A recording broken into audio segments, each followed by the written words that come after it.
ಮುಂದಿನ ಮಹಾಕುಂಭಮೇಳಕ್ಕೆ ನಾವು ಯಾರು ಕೂಡ ಜೀವಂತವಾಗಿ ಇರೋದಿಲ್ಲ.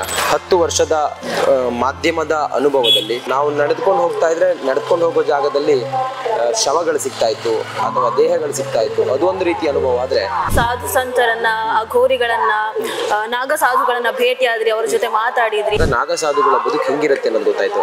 ನಾಗ ಸಾಧುಗಳಿಗೂ ಒಂದು ಚೌಕಟ್ಟಿರುತ್ತೆ ಅನ್ನೋ ವಿಚಾರ ಗೊತ್ತಾಯ್ತು. ಕೆಳಗಡೆ ಆ ನೀರಿನಲ್ಲಿ ಮುಳುಗಿದಾಗ ಅದೊಂದು ರೀತಿಯಲ್ಲಿ ಒಂದು ಮೋಕ್ಷದ ಅನುಭವ. ಭಾರತದ ಅಸ್ತಿತ್ವ ಅನ್ನೋದೇ ಅದು ಸನಾತನ.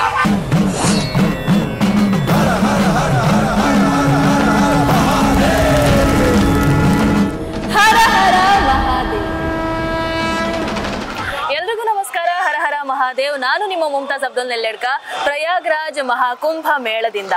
ಇವತ್ತು ನಮ್ಮ ಜೊತೆ ರಿಪಬ್ಲಿಕ್ ಕನ್ನಡ ಆಂಕರ್ ರಂಜಿತ್ ಅವರಿದ್ದಾರೆ. ಬನ್ನಿ ಅವರನ್ನ ಮಾತಾಡ್ಸೋಣ, ಅವರ ಈ ಮಹಾಕುಂಭ ಮೇಳದ ಅನುಭವದ ಬಗ್ಗೆ ತಿಳ್ಕೊಳ್ಳೋಣ. ಅಣ್ಣ ನಮಸ್ತೆ, ಹೇಗಿದ್ದೀರಾ? ನಮಸ್ಕಾರ, ಚೆನ್ನಾಗಿದ್ದೀನಿ. ನೀವ್ ಹೇಗಿದ್ದೀರಿ? ನಾನು ಆರಾಮಣ್ಣ. ಅಣ್ಣ, ಈ ಮಹಾಕುಂಭ ಮೇಳಕ್ಕೆ ಬಂದು ಎಷ್ಟು ದಿನಗಳಾಯ್ತು? ನಾವು ಈ ಮಹಾಕುಂಭ ಮೇಳಕ್ಕೆ ಬಂದು ಸುಮಾರು ಇವತ್ತಿಗೆ 41 ದಿನ ಆಗಿದೆ. ಇದೇ ಜನವರಿ 9ನೇ ತಾರೀಕು ಬೆಳಿಗ್ಗೆ ನಾವು 9 ಗಂಟೆಗೆ ಮಹಾಕುಂಭ ಮೇಳದಲ್ಲಿ ಇದ್ವಿ. ಕಶ್ಯಪ ದ್ವಾರದಲ್ಲಿ ಬಂದ್ವಿ. ಕಶ್ಯಪ ದ್ವಾರದಲ್ಲಿ ಬಂದು ಮಹಾಕುಂಭ ಮೇಳ 144 ವರ್ಷಕ್ಕೊಂದ್ಸಲ ಬರೋದು ನಮಗೆಲ್ಲ ಗೊತ್ತಿದೆ. ಅದರ ಇತಿಹಾಸ ಏನು, ಮಹಾಕುಂಭ ಮೇಳದ ಬಗ್ಗೆ ತಾತ್ಪರ್ಯ ನಮಗೆಲ್ಲ ಗೊತ್ತಿದೆ. ಬರಬೇಕು ಅನ್ನುವ ಒಂದು ವಿಚಾರ ನನಗಿರಲಿಲ್ಲ. ಸುಮಾರು ನಾನು 12 ದಿನಗಳ ಅಯ್ಯಪ್ಪ ಮಾಲೆ ವ್ರತದಲ್ಲಿದ್ದೆ. ವ್ರತ ಮುಗಿಸಿ ಅಯ್ಯಪ್ಪ ಸ್ವಾಮಿಯ ದರ್ಶನ ಮಾಡಿಕೊಂಡು ಬಂದವನು ರಾತ್ರಿಗೆ ನನಗೆ ಗೊತ್ತಾಗುತ್ತೆ ನಾನು ಮಹಾಕುಂಭ ಮೇಳಕ್ಕೆ ಹೊರಡಬೇಕು ಅಂತೇಳಿ. ನಮ್ಮ ಸಂಸ್ಥೆಯಲ್ಲಿ 3 ಯೂನಿಟ್ನಲ್ಲಿ ಹೊರಡಬೇಕು ಅನ್ನೋ ಪ್ರಸ್ತಾಪ ಇರುತ್ತೆ. ಅಂದರೆ ಮೊದಲ ಯೂನಿಟ್ನಲ್ಲಿ ಒಂದಿಬ್ರು, ಸೆಕೆಂಡ್ ಯೂನಿಟ್ನಲ್ಲಿ ಒಂದಿಬ್ರು, ಹಾಗೆ 3ನೇ ಯೂನಿಟ್ನಲ್ಲಿ ಒಂದಿಬ್ರು ಅಂತ. ಅಂದರೆ 46 ದಿನ ಇರೋದ್ರಿಂದಾಗಿ ಯಾವ ವರದಿಗಾರನಿಗೂ ಅಥವಾ ಯಾವ ರಿಪೋರ್ಟರ್ಗೂ ಅಥವಾ ಯಾವ ಆ್ಯಂಕರ್ಗೂ ಯಾವುದೇ ಸಮಸ್ಯೆ ಆಗಬಾರ್ದು. ಅಂದರೆ ಅವನಿಗೆ ಅಲ್ಲಿನ ಫುಡ್ಡು, ಅಲ್ಲಿನ ವಾತಾವರಣ, ಅಲ್ಲಿನ ಜನ ಹೊಂದ್ಕೊಳ್ಳೋದಕ್ಕೆ ಕಷ್ಟ ಆಗುತ್ತೆ. ಒಂದು 10-15 ದಿನ ಒಬ್ರೊಬ್ರು ಇದ್ದರೆ ಅವರಿಗಲ್ಲಿ ಯಾವುದೇ ಸಮಸ್ಯೆ ಆಗೋದಿಲ್ಲ ಅನ್ನೋ ಲೆಕ್ಕಾಚಾರದಲ್ಲಿ ನಮ್ಮ ಸಂಸ್ಥೆಯಿಂದ ಮೊದಲು ಮಾತಾಗಿತ್ತು. ಅದರಲ್ಲಿ ನನ್ನ ಹೆಸರು ಇತ್ತು. ಆದರೆ ನಾನು ಶಬರಿಮಲೆ ಮಾಲೆ ಧರಿಸಿ ಮಾಲೆಯನ್ನು ಬಿಟ್ಟು ಬಂದು ಆನಂತರವೇ ನನ್ನನ್ನು ಮೊದಲು ಕಳಿಸ್ತಾರೆ ಅಂತ ನಾನು ಅನ್ಕೊಂಡಿರಲಿಲ್ಲ. ಬಂದು ತಿಳಿಸಿದಾಗ ಭಾಳ ಖುಷಿ ಆಯಿತು ನನಗೆ. ಯಾಕಂತ ಹೇಳಿದ್ರೆ ಎಲ್ಲರಿಗೂ ಒಂದು ಸಲ ಆದರೂ ಕೂಡ ಈ ಮಹಾಕುಂಭ ಮೇಳದಲ್ಲಿ ಭಾಗಿಯಾಗಬೇಕು, ಮಹಾಕುಂಭ ಮೇಳಕ್ಕೆ ಹೋಗಬೇಕು ಅನ್ನೋದಿರುತ್ತೆ. ಮುಂದಿನ ಮಹಾಕುಂಭ ಮೇಳಕ್ಕೆ ನಾವು ಯಾರು ಕೂಡ ಜೀವಂತವಾಗಿ ಇರೋದಿಲ್ಲ. ಹಾಗಾಗಿ ಒಂದು ಸಲ ಆದರೂ ಆ ತ್ರಿವೇಣಿ ಸಂಗಮದಲ್ಲಿ ಒಬ್ಬ ಪತ್ರಕರ್ತನಾಗಿ, ಒಬ್ಬ ರಾಷ್ಟ್ರೀಯವಾದಿಯಾಗಿ ಅಥವಾ ಒಬ್ಬ ಭಾರತೀಯನಾಗಿ ನಮ್ಮ ಭಾರತದ ಮೂಲ ಅಥವಾ ಮೂಲ ಅಸ್ತಿತ್ವ, ನಮ್ಮ ಭಾರತದ ಒಂದು ಸೊಬಗು ಮಹಾಕುಂಭ ಮೇಳದಲ್ಲಿ, ಸನಾತನದ ಒಂದು ಪರಂಪರೆ ನಮ್ಮ ಮಹಾಕುಂಭಕ್ಕೆ ಹೋಗಬೇಕು ಅನ್ನೋ ಬಯಕೆ ನನಗಿತ್ತು. ಅದರಂತೆ ನಾನಿವತ್ತು ಬಂದು 9ನೇ ತಾರೀಕು ಕಳೆದ ತಿಂಗಳು, ಇವತ್ತು ಬಂದು 41 ದಿನ ಆಗಿದೆ. ಬಹುಶಃ ನನ್ನಷ್ಟು ಪುಣ್ಯವಂತ ಯಾರಿಲ್ಲ ಅಂತ ನನಗನ್ಸುತ್ತೆ. ಅಣ್ಣ, ನೀವೊಬ್ಬ ರಿಪೋರ್ಟರ್ ಆಗಿ ಬಹಳಷ್ಟು ಕಡೆ ಹೋಗಿ ರಿಪೋರ್ಟ್ ಗಳನ್ನ ಮಾಡಿರ್ತೀರಿ, ಬಹಳಷ್ಟು ದಿನಗಳ ಕಾಲ ಅಲ್ಲಿ ಇದ್ದಿರಬಹುದು. ಆದ್ರೆ ಈ ಮಹಾಕುಂಭ ಮೇಳದಲ್ಲಿ ಇಷ್ಟು ದಿನಗಳ ಕಾಲ, 40ಕ್ಕೂ ಹೆಚ್ಚು ದಿನಗಳ ಕಾಲ ಮಾಡಿದಂತಹ ಈ ಒಂದು ರಿಪೋರ್ಟ್ ಆಗಿರ್ಬಹುದು, ಇಲ್ಲಿ ಕಳೆದಂತಹ ಆ ಇಷ್ಟು ದಿನಗಳ ಒಂದು ಅನುಭವ, ಅದ್ರ ಬಗ್ಗೆ ಏನ್ ಹೇಳ್ತೀರಾ ಅನ್ನೋಂಥದ್ದು? ಇದೊಂದು ಎಕ್ಸ್ಟ್ರೀಮ್ ಅನುಭವ ನನಗೆ ವೃತ್ತಿ ಜೀವನ, ನನ್ನ ಈ 10 ವರ್ಷದ ಮಾಧ್ಯಮದ ಅನುಭವದಲ್ಲಿ 2 ನನಗೆ ತುಂಬ ನಾನು ನೆನಪಿಟ್ಟುಕೊಳ್ಳುವಂಥದ್ದು ಅಥವಾ ನನ್ನ ವೃತ್ತಿ ಜೀವನದಲ್ಲಿ ಬಹುಶಃ ಇಂಥ ಅನುಭವ ಮುಂದೆ ಸಿಗ್ಲಿಕ್ಕಿಲ್ಲ ಅಂತ ಅನ್ಸುತ್ತೆ.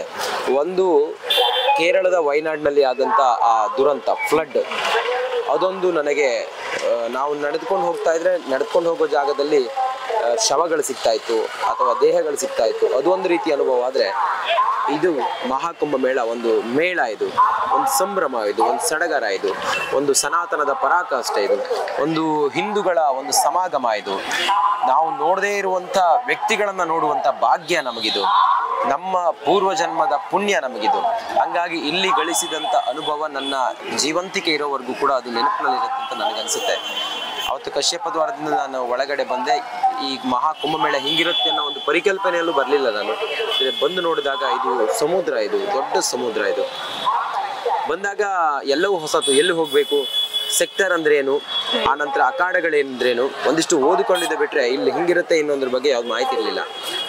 ಒಂದೊಂದು ಹೆಜ್ಜೆಯೂ ಕೂಡ ಒಂದೊಂದು ಹೊಸ ಅನುಭವ, ಒಂದೊಂದು ನಡಿಗೆಯೂ ಕೂಡ ಒಂದು ಪಾವಿತ್ರ್ಯತೆಯ ಅನುಭೂತಿ, ಒಂದೊಂದು ವ್ಯಕ್ತಿಗಳ ಸಂಪರ್ಕವೂ ಕೂಡ ಅದು ಬೆಲೆ ಕಟ್ಟಲಾಗದಂತಹ ಒಂದು ಅನುಭವ ಅಂತ ನನಗನ್ಸುತ್ತೆ. ಅಣ್ಣ, ನೀವು ಸಾಧು ಸಂತರನ್ನ, ಅಘೋರಿಗಳನ್ನ, ನಾಗ ಸಾಧುಗಳನ್ನ ಭೇಟಿಯಾದ್ರಿ, ಅವ್ರ ಜೊತೆ ಮಾತಾಡಿದ್ರಿ, ಅವರ ಆಶೀರ್ವಾದವನ್ನ ಪಡ್ಕೊಂಡ್ರಿ.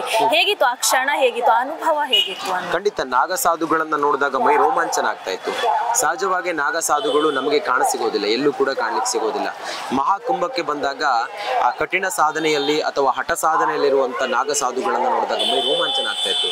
ನೋಡಿ, ನಾವು ಮನುಷ್ಯರೇ, ಅವರು ಮನುಷ್ಯರೇ, ಆದ್ರೆ ಅವರೊಂದು ಹಠದಿಂದ ಅಥವಾ ಒಂದು ಸನಾತನದ ಆ ಒಂದು ಉಳಿವಿಗೋಸ್ಕರ ಅಥವಾ ಅವರ ಒಂದು ಇಚ್ಛೆಗೋಸ್ಕರ ಅಥವಾ ಮೋಕ್ಷಕ್ಕೋಸ್ಕರ ಅಥವಾ ಈ ಸನಾತನ ಧರ್ಮದ ಒಂದಿಷ್ಟು ಒಗ್ಗಟ್ಟಿಗೋಸ್ಕರ ಅವರ ಸಾಧನೆ ನೋಡಿದಾಗ ನಾವು ಕೂಡ ಹಿಂದೂ ಸಮುದಾಯದವರಾಗಿ ಅಥವಾ ನಾವು ಕೂಡ ಸನಾತನಿಗಳಾಗಿ ನಮ್ಮಲ್ಲಿ ಅಂಥದ್ದೊಂದು ಗಟ್ಟಿ ಮನಸ್ಸು ಬರ್ಲಿಕ್ಕೆ ಸಾಧ್ಯ ಇದೆ ಅಂತ ಅನ್ನಿಸ್ತು. ನಿಜವಾಗ್ಲೂ ಕೂಡ ನಾವು ಹೋಗಿ ಬಂದು ಭೇಟಿಯಾಗಿದ್ದು ನಾಗ ಸಾಧುಗಳು, ಅಘೋರಿಗಳು, ಅನಂತರ ಕಿನ್ನರರು, ಅನಂತರ ವಿಶೇಷ ವ್ಯಕ್ತಿಗಳು, ಇಲ್ಲಿರುವಂತ ಬಂದಿರುವಂತ ಯಾತ್ರಿಗಳು, ಇದೆಲ್ಲವೂ ಕೂಡ ಒಂದು ಯಾವಾಗಲೂ ಕೂಡ ನೆನಪಿರುವಂತ ಅನುಭವ. ಸಹಜವಾಗಿ ನಾವು ಮೊದಲು ಭೇಟಿಯಾಗಿದ್ದು ಇವರು ಯಾರು, ಕೃಷ್ಣಗಿರಿ ಮಹಾರಾಜ್ ಅಂತ, ಅವರು ಕನ್ನಡದ ನಾಗಸಾಧು.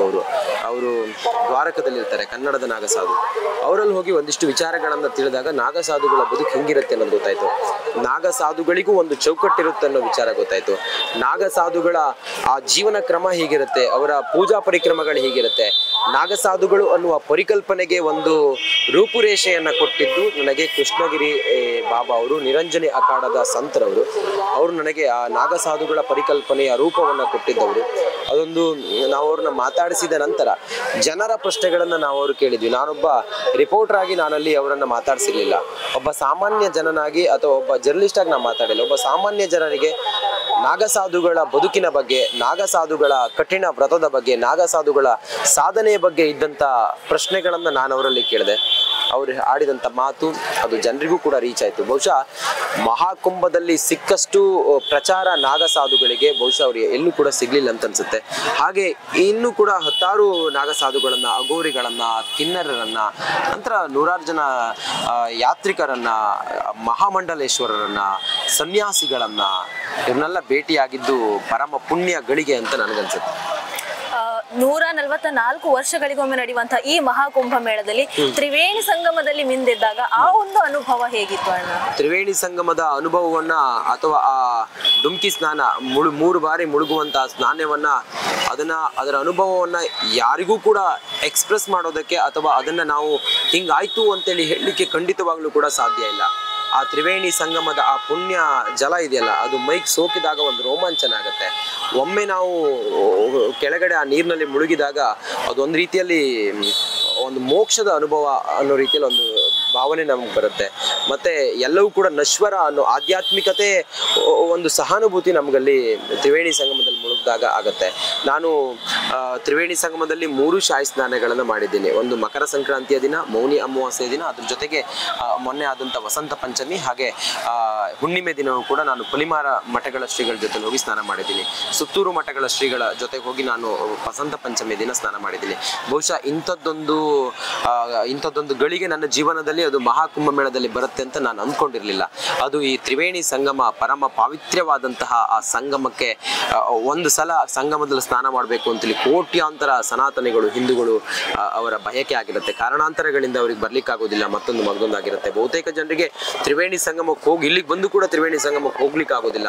ಆ ಥರದಲ್ಲಿರುತ್ತೆ. ಗಂಗಾ ಘಾಟು ಮತ್ತು ಇನ್ನುಳಿದಂಥ 14 ಘಾಟ್ನಲ್ಲಿ ಸ್ನಾನ ಮಾಡ್ಕೊಂಡು ಹೋಗ್ತಾರೆ. ನನಗೆ ಸಿಕ್ಕಿರುವಂಥ ಎಲ್ಲ ಅವಕಾಶಗಳನ್ನ ನಾನು ಆ ಬ್ರಾಹ್ಮಿ ಮುಹೂರ್ತವನ್ನ ನನ್ನ ವೃತ್ತಿ ಸಮಯ ಆಗಿರೋದ್ರಿಂದಾಗಿ ಕೆಲವು ಸಮಯವನ್ನು ಹೊರತುಪಡಿಸಿದ್ರೆ ಈ ಶಾಹಿ ಸ್ನಾನಗಳಲ್ಲಿ ನಾನಲ್ಲಿ ಮಾಡಿದ್ದೀನಿ ಅನ್ನೋ ಒಂದು ಧನ್ಯತೆ ನನಗಿದೆ. ಅದನ್ನ ಹೇಳಲಿಕ್ಕೆ ಹಿಂಗಿತ್ತು ಆ ಅನುಭವವನ್ನ ಊಹಿಸಿಕೊಳ್ಳಿಕ್ಕೆ ಸಾಧ್ಯ ಇಲ್ಲ. ಬಹುಶಃ ಅನುಭವಿಸಿದವನಿಗೆ ಗೊತ್ತು ಅಂತ ಅನ್ಸುತ್ತೆ. ಅಣ್ಣ, ನೀವು ಇಲ್ಲಿ ಒಬ್ಬ ರಿಪೋರ್ಟರ್ ಆಗಿ ಪ್ರತಿ ಕಡೆ ಓಡಾಡಿರ್ತೀರಾ, ಎಲ್ಲವನ್ನ ಕೂಡ ಗಮನಿಸಿರ್ತೀರಾ. ನೀವು ಇಲ್ಲಿನ ವ್ಯವಸ್ಥೆಗಳ ಬಗ್ಗೆ ಮಾತನಾಡೋದಾದ್ರೆ, ಯಾಕಂದ್ರೆ ಸೋಷಿಯಲ್ ಮೀಡಿಯಾದಲ್ಲಿ ಬಹಳಷ್ಟು ಜನ ಬಹಳಷ್ಟು ರೀತಿಯಾಗಿ ಹೇಳ್ತಾರೆ, ನೀವು ಹೇಳಿ ಇಲ್ಲಿನ ವ್ಯವಸ್ಥೆಗಳ ಬಗ್ಗೆ ನೀವು ನೋಡಿರೋ ಪ್ರಕಾರ. ಖಂಡಿತ ಒಂದು ಮನೆಯಲ್ಲಿ ಮದುವೆ ಮುಂಜಿ ಕಾರ್ಯಕ್ರಮ ಮಾಡೋದಾದ್ರೂ ಕೂಡ 100ರಿಂದ 150 ಜನ ಸೇರೋದಾದ್ರೂ ಕೂಡ ಅದಕ್ಕೆ ತರಾತುರಿಯ ಒಂದಿಷ್ಟು ಕೆಲಸಗಳಿರುತ್ತೆ, ಅದಕ್ಕೊಂದಿಷ್ಟು ಏರುಪೇರುಗಳಿರುತ್ತೆ, ಇನ್ನೊಂದಿಷ್ಟು ಮತ್ತೊಂದು ಮಗದೊಂದನ್ನು ಒಂದು ತಯಾರಿಗಳಿರುತ್ತೆ. 1 ತಿಂಗಳು 2 ತಿಂಗಳು 3 ತಿಂಗಳಿಂದಲೂ ಒಂದು ತಯಾರಿ ಆಗುತ್ತೆ. ಇಂಥ 4.5 ಹೆಕ್ಟೇರ್ ಜಾಗ, 10,000 ಎಕರೆ ಜಾಗದಲ್ಲಿ ಕೋಟ್ಯಾಂತರ ಜನರನ್ನು ಸೇರಿಸೋದು ಅಂತ ಹೇಳಿದ್ರೆ ಅದು ಸಾಮಾನ್ಯದ ಕೆಲಸ ಅಂತೂ ಖಂಡಿತ ಅಲ್ಲ. 3 ಬಾರಿ ಅಮೆರಿಕದ ಜನರನ್ನ ಒಟ್ಟು ಸೇರಿಸಿದ್ರೆ ಒಂದು ಮಹಾ ಕುಂಭಮೇಳ ಆಗುತ್ತೆ. ಪ್ರತಿದಿನ ಬೆಂಗಳೂರಿನ ಜನಸಂಖ್ಯೆಯ 2 ಪಟ್ಟು ಜನಸಂಖ್ಯೆಯನ್ನ ಒಟ್ಟು ಸೇರಿಸಿದ್ರೆ ಒಂದು ದಿನದ ಕ್ರೌಡ್ ಆಗುತ್ತೆ. ಡೆಲ್ಲಿಯ 1 ದಿನದ ಜನಸಂಖ್ಯೆಯನ್ನ ಸೇರಿಸಿದ್ರೆ 1 ದಿನದ ಮಹಾಕುಂಭ ಮೇಳದ ಕ್ರೌಡ್ ಆಗುತ್ತೆ. ಇಷ್ಟು ಜನರಿಗೆ ಆರೋಗ್ಯ, ಇಷ್ಟು ಜನರಿಗೆ ಶೌಚಾಲಯ, ಇಷ್ಟು ಜನರಿಗೆ ಊಟ, ಇಷ್ಟು ಜನರಿಗೆ ವಸತಿ, ಇಷ್ಟು ಜನರಿಗೆ ಸ್ನಾನ, ಇಷ್ಟು ಜನರಿಗೆ ಬೇಕಾದಂಥ ಮೂಲಭೂತ ಸೌಕರ್ಯಗಳು, ಇಷ್ಟು ಜನರಿಗೆ ಬೇಕಾದಂಥ ಕುಡಿಯುವ ನೀರು, ಇಷ್ಟು ಜನರಿಗೆ ಬೇಕಾದಂತಹ ಉಳಿಯೋದು ಮತ್ತೊಂದು ಮಗದೊಂದು ಎಲ್ಲವನ್ನು ಕೂಡ ಒಂದು ನದಿಯ ದಡದಲ್ಲಲ್ಲ, ನದಿಯ ಮೇಲೇನೆ ಮಾಡಿದ್ದಾರೆ ಅಂತ ಹೇಳಿದ್ರೆ ಬಹುಶಃ ಇದು ಯೋಗಿ ಸರ್ಕಾರದ ಅಡ್ಮಿನಿಸ್ಟ್ರೇಷನ್ ಜೊತೆಗೆ ಆ ಭಗವಂತನ ಕೃಪೆ ಇಲ್ಲದೆ ಖಂಡಿತವಾಗ್ಲೂ ಕೂಡ ಸಾಧ್ಯ ಇಲ್ಲ ಅಂತ ಅನ್ಸುತ್ತೆ ನನಗೆ. ಮೋದಿ ಯೋಗಿಜಿ ಬಗ್ಗೆ ಏನ್ ಹೇಳ್ತೀರಾ? ಇಷ್ಟು ಅದ್ಭುತವಾಗಿ ಮಾಡಿದ್ದಾರೆ, ಸನಾತನ ಧರ್ಮವನ್ನ ಎತ್ತಿ ಹಿಡಿಯುವಂತ ಕೆಲಸ ಇಷ್ಟು ಅದ್ಭುತವಾಗಿ ಮಾಡ್ತಾ ಇದ್ದಾರೆ, ಏನ್ ಹೇಳ್ತೀರಾ? ಖಂಡಿತವಾಗ್ಲೂ ಕೂಡ ಒಂದು ಕಾರ್ಯಕ್ರಮ ಅದು ಸಕ್ಸಸ್ಫುಲ್ ಆಗಬೇಕು ಅಂತ ಹೇಳಿದ್ರೆ ಆ ರಾಜ್ಯ, ಆ ದೇಶದ ಅಡ್ಮಿನಿಸ್ಟ್ರೇಷನ್ ಕಾಂಟ್ರಿಬ್ಯೂಷನ್ ಬಹಳ ದೊಡ್ಡದಾಗಿರುತ್ತೆ. ನರೇಂದ್ರ ಮೋದಿ, ನಮ್ಮ ಪ್ರಧಾನಮಂತ್ರಿ ನರೇಂದ್ರ ಮೋದಿ ಮತ್ತು ಉತ್ತರ ಪ್ರದೇಶದ ಮುಖ್ಯಮಂತ್ರಿ ಯೋಗಿ ಆದಿತ್ಯನಾಥ್ ಅವರ ಕೋಆರ್ಡಿನೇಷನ್, ಅವರ ಒಂದು ಕಾಂಟ್ರಿಬ್ಯೂಷನ್, ಅವರ ಒಂದು ಇಚ್ಛೆ, ಅವರ ಒಂದು ಸ್ಥೈರ್ಯ ಹೆಂಗಿತ್ತು ಅಥವಾ ಸನಾತನದ ಬಗೆಗೆ ಅವರಿಗಿರುವಂಥ ಕಾಳಜಿ ಹೆಂಗಿತ್ತು ಅನ್ನೋದನ್ನ ನಾವು ಮಹಾಕುಂಭ ಮೇಳದಲ್ಲಿ ನೋಡ್ತಾ ಇದ್ದೀವಿ. ಬಂದಿರುವಂಥ ಅಗರ್ಭ ಶ್ರೀಮಂತನಿಂದ ಹಿಡಿದು ಪಾಪ ಮಧ್ಯಮ ವರ್ಗದ ಜನರಿಂದ ಹಿಡಿದು ಆ ಬಡವನವರೆಗೂ ಕೂಡ ಇಲ್ಲಿ ಬಂದು ಇಷ್ಟು ವ್ಯವಸ್ಥೆಗಳ ನಡುವೆ ಬಂದು ಆತ ಇಷ್ಟು ಕೋಟಿ ಜನರ ನಡುವೆ ಬಂದು ಆತ ಸ್ನಾನ ಮಾಡಿ ಹೋಗ್ತಾನೆ ಅಂತ ಹೇಳಿದ್ರೆ ಬಹುಶಃ ಇಷ್ಟು ಜನರನ್ನ ಒಟ್ಟಿಗೆ ಸೇರಿಸೋದಕ್ಕೆ ಅವರು ಪಟ್ಟಂತ ಶ್ರಮ ನಮಗೆ ಗೊತ್ತಾಗುತ್ತೆ. ಅವರ ಇಲ್ಲಿನ ವ್ಯವಸ್ಥೆಗಳನ್ನು ನೋಡಿದಾಗ ಇದರ ಹಿಂದಿನ ಪೂರ್ವ ತಯಾರಿಗಳ ಬಗ್ಗೆ ಗೊತ್ತಾಗುತ್ತೆ. ಎಷ್ಟು ತಿಂಗಳ ಹಿಂದಿನ ಇದರ ಪರಿಶ್ರಮ ಗೊತ್ತಾಗುತ್ತೆ. ಇಲ್ಲೊಬ್ಬ ಕಾನ್ಸ್ಟೇಬಲ್ ಇಂದ ಹಿಡಿದು ಇಲ್ಲಿನ ಜಿಲ್ಲಾಧಿಕಾರಿವರೆಗೆ, ಇಲ್ಲಿ ಹಿರಿಯ ಅಧಿಕಾರಿವರೆಗೂ ಕೂಡ, ಒಬ್ಬ ಅಗ್ನಿಶಾಮಕ ದಳದವರಿಂದ ಹಿಡಿದು RIF ಸಿಬ್ಬಂದಿವರೆಗೂ ಕೂಡ, ಒಬ್ಬ ಹೋಮ್ ಗಾರ್ಡ್ ವರ್ಗೂ ಕೂಡ ಅವರೆಲ್ಲರ ಒಂದು ಕಾಂಟ್ರಿಬ್ಯೂಷನ್ ಇಲ್ಲಿ ಗೊತ್ತಾಗುತ್ತೆ. ಬಹುಶಃ ಇದೆಲ್ಲವನ್ನ ಕೂಡ ಯೋಗಿ, ಉತ್ತರ ಪ್ರದೇಶದ ಮುಖ್ಯಮಂತ್ರಿ ಯೋಗಿ ಹಾಗೆ ಪ್ರಧಾನಮಂತ್ರಿ ನರೇಂದ್ರ ಮೋದಿ ಅವರ ಅವಧಿಯಲ್ಲಿ ಮಾತ್ರ ಇಂಥದ್ದೊಂದು ಮೇಳ ಅಥವಾ ಇಂಥದ್ದೊಂದು ಜನ ಗ್ಯಾದರ್, ಇಂಥದ್ದೊಂದು ಮಹಾಸಭೆ ಬಹುಶಃ ಅವ್ರಿಗೆ ಮಾತ್ರ ಮಾಡ್ಲಿಕ್ಕೆ ಸಾಧ್ಯವೇನೋ ಅಂತ ನನಗನ್ಸುತ್ತೆ. ಇದನ್ನ ನೋಡಿದಾಗ ಗೊತ್ತಿಲ್ಲ, ಇದು ಬೇರೆಯವ್ರು ಮಾಡಿ ಟ್ರಯಲ್ ಅಂಡ್ ಎರರ್ ಆಗಿರೋದಿಲ್ಲದೆ ಇರೋದ್ರಿಂದಾಗಿ ಬಹುಶಃ ಇದು ಅವರಿಗಿದು ಒಂದು ಜಾಗತಿಕವಾಗಿ, ನಾವು ಬಿಡಿ ದೇಶವಾಸಿಗಳು, ನಾವು ಭಾರತ ನಮ್ಮ ಒಂದು ತಾಯಿ, ನಾವು ಭಾರತೀಯತೆ ನಮ್ಮದು. ಆದರೆ ವಿದೇಶಿಗರು ಕೂಡ ಇಂಥ ಒಂದು ಕಾರ್ಯಕ್ರಮ ನೋಡಿ ಹುಬ್ಬೇರಿಸುವಂತೆ ಮಾಡಿದಾಗ ಬಹುಶಃ ಅವರು ಅಂದ್ಕೊಂಡಿರ್ತಾರೆ ಇದು ಭಾರತಕ್ಕೆ ಮಾತ್ರ ಸಾಧ್ಯ. ಇದರ ನಾಯಕತ್ವ ಹೊಂದಿರುವಂತ ನರೇಂದ್ರ ಮೋದಿ ಅವರಿಗೆ ಮಾತ್ರ ಇಂಥದ್ದೊಂದು ಕಾರ್ಯಕ್ರಮದ ಆಯೋಜನೆ ಮಾಡ್ಲಿಕ್ಕೆ ಸಾಧ್ಯ. ಉತ್ತರ ಪ್ರದೇಶದ ಯೋಗಿ ಆದಿತ್ಯನಾಥ್ ಒಬ್ಬ ಸಂತ, ಆ ಸಂತ ಮುಖ್ಯಮಂತ್ರಿ ಆಗಿದ್ರಿಂದ ಮಾತ್ರ ಇಂಥದ್ದೊಂದು ಸಂತರ ಸಮಾಗಮವನ್ನ ಮಾಡ್ಲಿಕ್ಕೆ ಇಷ್ಟು ವ್ಯವಸ್ಥಿತವಾಗಿ ಮಾಡ್ಲಿಕ್ಕೆ ಸಾಧ್ಯ ಆಯ್ತೇನೋ ಅಂತ ನನಗನ್ಸುತ್ತೆ. ಈ ಮಹಾಕುಂಭ ಮೇಳ ನಮ್ಮ ದೇಶದ ಆರ್ಥಿಕತೆಗೆ ಎಷ್ಟು ಕಾಂಟ್ರಿಬ್ಯೂಷನ್ ಅನ್ನ ಕೊಟ್ಟಿರಬಹುದು ಅಂತ ನಿಮಗೆ ನೋಡಿ, ಸಾಮಾನ್ಯವಾಗಿ 45 ಕೋಟಿ ಜನ ನಾವು 46 ದಿನದಲ್ಲಿ ಸೇರ್ತೀವಿ ಅಂತ ಅಂದ್ಕೊಂಡಿದ್ರು. ಇವತ್ತು ಮಹಾಕುಂಭ ಮೇಳ ಆರಂಭವಾಗಿ 37ನೇ ದಿನ. ಇವತ್ತಿನವರೆಗೂ ಕೂಡ ಈ ಕ್ಷಣದವರೆಗೆ ಗಂಟೆ ಈಗ ಸುಮಾರು 7 ಗಂಟೆ 22 ನಿಮಿಷ ಆಗಿದೆ. 7 ಗಂಟೆ 22 ನಿಮಿಷದವರೆಗೂ ಕೂಡ ಡೇ 1 ಇಂದ ಇಲ್ಲಿವರೆಗೂ ಕೂಡ ಬಂದಿರುವಂತ ಯಾತ್ರಿಕರ ಸಂಖ್ಯೆ 53 ಕೋಟಿ 12 ಲಕ್ಷದಷ್ಟು ಯಾತ್ರಿಕರು ಬಂದಿದ್ದಾರೆ, ಬಂದು ಪುಣ್ಯ ಸ್ನಾನವನ್ನ ಮಾಡಿದ್ದಾರೆ. ನಮ್ಮ ಲೆಕ್ಕಾಚಾರ ಇದ್ದದ್ದು 45 ಕೋಟಿ 12 ಸಾವಿರ ಲಕ್ಷ ಇದಕ್ಕೆ ವ್ಯಯಿಸಿದ್ದಾರೆ, ಈ ಮೇಳಕ್ಕೆ ಖರ್ಚು ಮಾಡಿದ್ದಾರೆ.